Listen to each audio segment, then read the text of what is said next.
মানুষের জন্য তাই রয়েছে যার জন্য সে চেষ্টা করে, আর তার সেই চেষ্টা অবশ্যই দেখা হবে। সূরা আজম আয়াত নম্বর 53, 27 নম্বর পারা। হুইপ নুরুদ্দিন আহমেদ অপু বলেছেন সূরা নাজমের 53 নম্বর আয়াতে যেই কথাটি বলেছেন বিষয়টি এমন নয়। সঠিক হচ্ছে 53 নম্বর সূরা নাজম 39 নম্বর আয়াত। আল্লাহ রাব্বুল আলামিন বলেছেন ওয়াল্লাইসা লিল ইনসানি ইল্লা মা আসা, মানুষ যা চেষ্টা করে সেটাই সে পায়। উনি বলছেন 53 নম্বর আয়াত, আসলে সূরার নাম্বার হচ্ছে 53, আয়াত নাম্বার হচ্ছে 39। বক্তব্য ঠিক আছে, আয়াত নম্বর ভুল। না, বক্তব্য ঠিক আছে, কিন্তু আয়াত নাম্বার, কোরআনের আয়াত তো ভুল বলা যাবে না। মাননীয় স্পিকার, কোরআনের আয়াত ভুল বলা যাবে না। আমার কাছে দুজন বৃদ্ধ মা আসলেন, এক বৃদ্ধ মা এবং তার এক মেয়ে নিয়ে আসলেন। আমি জিজ্ঞেস করলাম যে মা আপনি কেন আসলেন? তখন বৃদ্ধ মা আমাকে বললেন যে বাবা, তিনি কেঁদে কেঁদে বলছেন যে বাবা, আমি শুনেছি তোমাদের এই সরকার তোমরা ফ্যামিলি কার্ড দিবে। আমার একটা মেয়ে আছে, সে মেয়েটা পঙ্গু, প্যারালাইজ, সে বিছনা থেকে উঠতে পারে না। তার জন্য কি একটা ফ্যামিলি কার্ড দেওয়ার ব্যবস্থা করা যাবে বাবা? তখন আমি আমার সেই বৃদ্ধ মায়ের দিকে তাকিয়ে থাকলাম আর ভাবলাম যে মাননীয় প্রধানমন্ত্রী নির্বাচনের আগে এই অসহায় অসতিপর এই বৃদ্ধ মায়ের কথা চিন্তা করেই তিনি এই দেশের এই অসহায় মহিলাদের জন্য, তিনি বৃদ্ধ মায়ের জন্য তিনি ফ্যামিলি কার্ডের ব্যবস্থা করেছেন।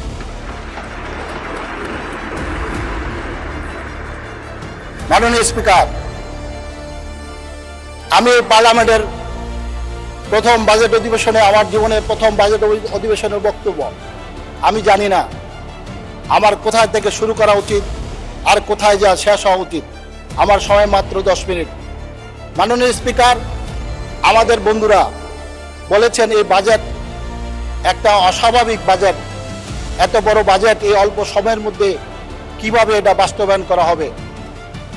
আল্লাহ কোরআনে সূরা নাজমে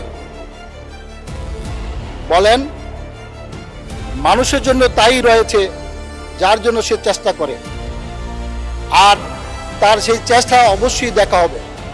সূরা আজম আয়াত নম্বর 53, 27 নম্বর পারা। মাননীয় স্পিকার, মাননীয় প্রধানমন্ত্রী, মাননীয় অর্থমন্ত্রী সহ বর্তমান সরকার বাংলাদেশের মানুষের ভাগ্য উন্নয়নের জন্য সর্বোচ্চ চেষ্টাটা করবে আর বরকত দিবে আল্লাহ।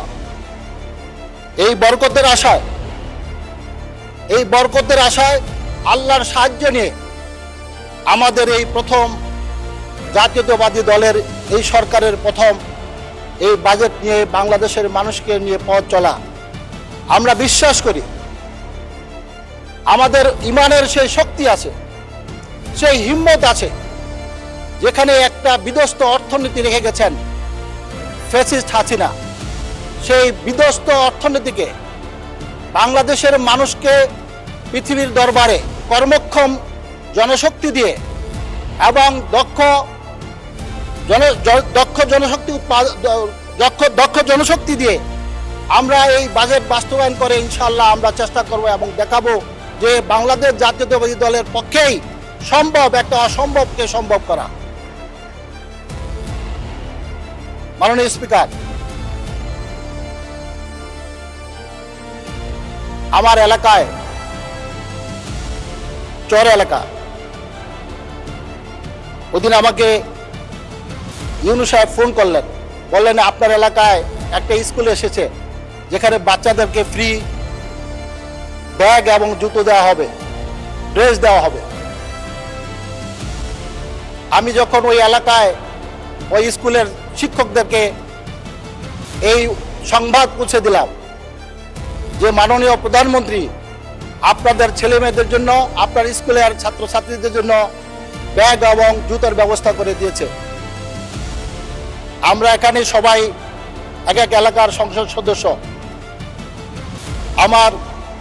আমাদের গরিব পরিবারগুলার সে বাচ্চারা আনন্দে সেদিন আত্মহারা হয়ে গেল, যে এবং বাবা মারও আত্মহারা হয়ে গেল যে আমার ছেলে আমার মেয়ে যার কাঁধে ব্যাগ থাকবে, যার পায়ে জুতা থাকবে, যার গায়ে স্কুল ড্রেস থাকবে।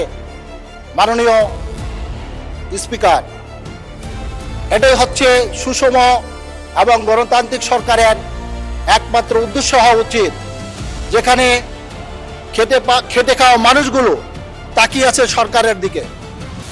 আর সর্বশেষ আমি আমার শরীয়তপুর এলাকার মাননীয় প্রধানমন্ত্রী এবং যোগাযোগ মন্ত্রীর কাছে আমি অনুরোধ করব, আমাদের পদ্মা সেতু থেকে শরীয়তপুর হয়ে হিজলা হয়ে কুয়াকাটা পর্যন্ত একটা রেল লাইন চালু করার জন্য, এবং এতে ঢাকা থেকে 2 ঘন্টার মধ্যে কুয়াকাটা। ধন্যবাদ মাননীয় হুইপ।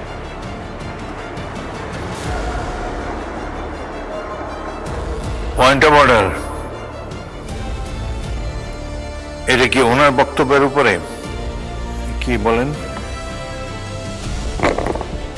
মাননীয় স্পিকার, আমাদের সম্মানিত হুইপ নুরুদ্দিন আহমেদ অপু বলেছেন সূরা নাজমের 53 নম্বর আয়াতে যেই কথাটি বলেছেন বিষয়টি এমন নয়। সঠিক হচ্ছে 53 নম্বর সূরা নাজম 39 নম্বর আয়াত। আল্লাহ রাব্বুল আলামিন বলেছেন ওয়াল্লাইসা লিল ইনসানা ইল্লা মা আসা, মানুষ যা চেষ্টা করে সেটাই সে পায়। উনি বলছেন 53 নম্বর আয়াত, আসলে সূরার নাম্বার হচ্ছে 53, আয়াত নাম্বার হচ্ছে 39। মাননীয় স্পিকার, আপনাকে ধন্যবাদ। বক্তব্য তো ঠিক আছে নাকি? বক্তব্য ঠিক আছে, আয়াত নম্বর ভুল। না, বক্তব্য ঠিক আছে, কিন্তু আয়াত নাম্বার, কোরআনের আয়াত তো ভুল বলা যাবে না। মাননীয় স্পিকার, ধন্যবাদ। কোরআন আয়াত ভুল বলা যাবে না। ধন্যবাদ, বসুন। মাননীয় সদস্যবৃন্দ, পরবর্তী বক্তা। আচ্ছা, নুরুদ্দিন অপু বললেন। মাননীয় স্পিকার, আপনার মাধ্যমে আমার ভাইকে ধন্যবাদ জানাচ্ছি, যে মাননীয় স্পিকার আমার সংসদ সদস্য ভাইকে ধন্যবাদ জানাচ্ছি এই বলে যে সে আমাকে ভুলটা ধরিয়ে দিলেন। থ্যাংক ইউ আপনাকে।